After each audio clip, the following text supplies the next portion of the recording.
Could I just ask you about water charges, because you have campaigned against water charges, but Dublin is facing a crisis in relation to the supply of water. There are three sources that they're looking at the moment, two of which seem almost nuclear, if you excuse me using that phrase, desalination of water and taking water from the Shannon. And there is a problem with people and companies and businesses and ordinary householders wasting water. How does the Socialist Party propose to deal with that particular problem, which is a real problem? Not difficulty taking that up, and that we've had some very interesting discussions, for instance, in South Dublin around this whole question. For instance, around the time of the water charges campaign, 94, 95, 96, the loss of water from the water systems in Dublin was up over 50%.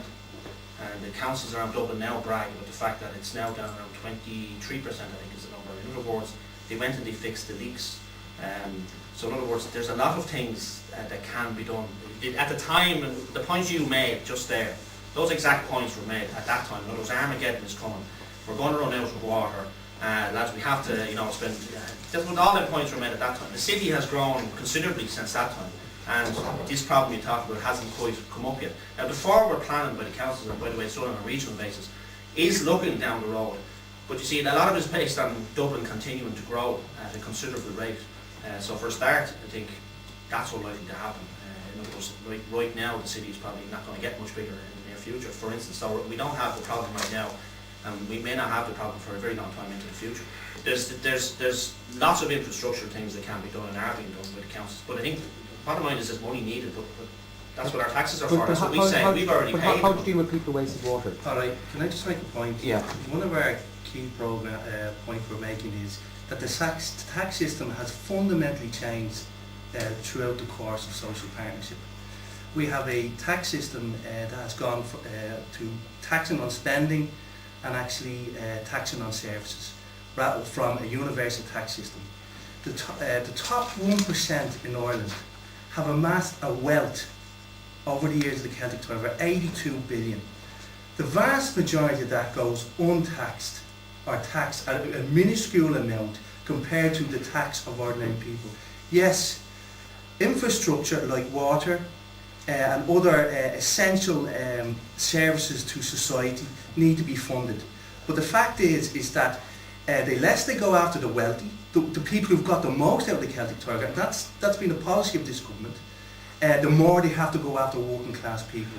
So it's not a question of whether money should go into water, it should, but where that tax comes from.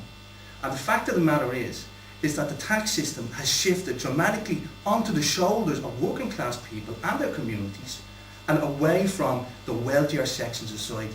And if you go to, for example, the ICTU website, on the commission that they've done on taxation, the conclusion they drew, right, and we would not term them very representative of what needs to be done from the left point of view, is tax the wealthy. They've done the research themselves. And in essence, it's a question now, and this is a big problem. I'm also a member of the CPSU, Civil Service Union. And the point of the matter is that it's been the neoliberal policies which has allowed a huge transfer of wealth from the mass of the people to a small amount. And the thing about that is that the mass of the people are also consumers. And that has, in essence, that's where the root of the cause of this present crisis under capitalism is. And so the reform of the tax system is absolutely fundamental.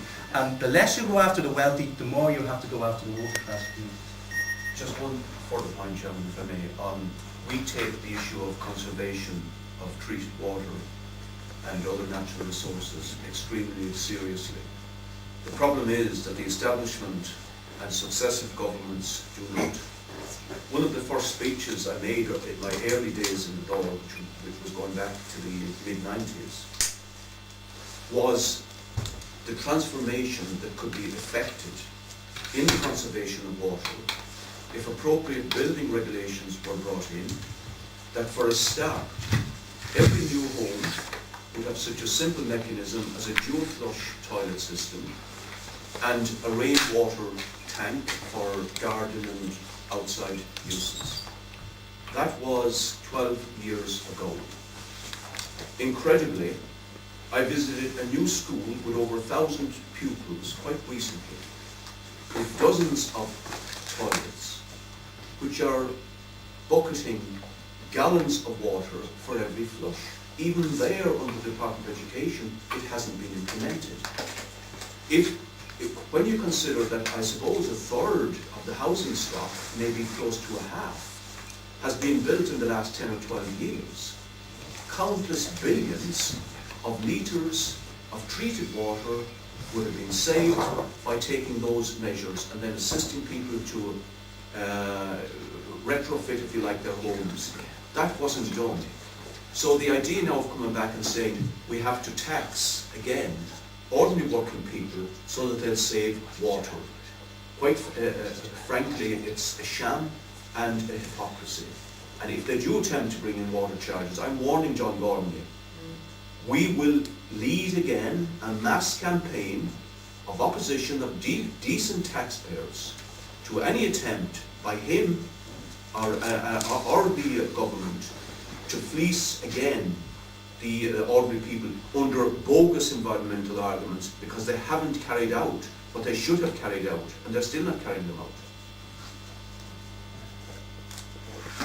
As late as last year in Fingal, the debate came up about fitting houses for that purpose, and it was voted down by the main parties. Myself and the Socialist Party supported it. It was voted down on the grounds it would be too costly for the developers, of course, you know, the old friends of the main parties.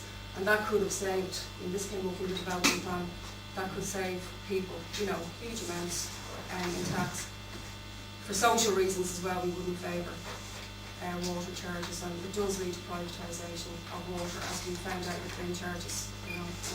And Brian Green from Holt, just following on from Ruth, the bin charges, we won the argument on that with regards to that. They said that you only pay for what you throw away. We are now paying for recycling in the Dublin area.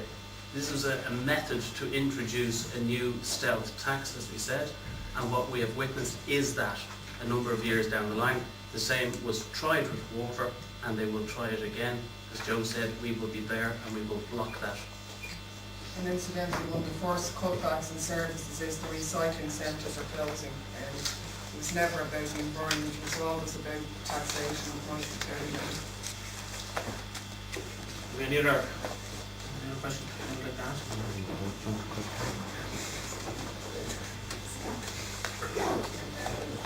You're going to be candidate in Dublin Central, I'm assuming, but I must ask you, are you endorsing Maureen O'Sullivan's campaign in Dublin Central, or are you proper support for it? And just talking about the by-election, I know you're here to launch it. Yes, yes.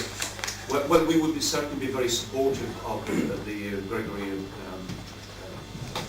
campaign candidate, if you like, which is what they call themselves.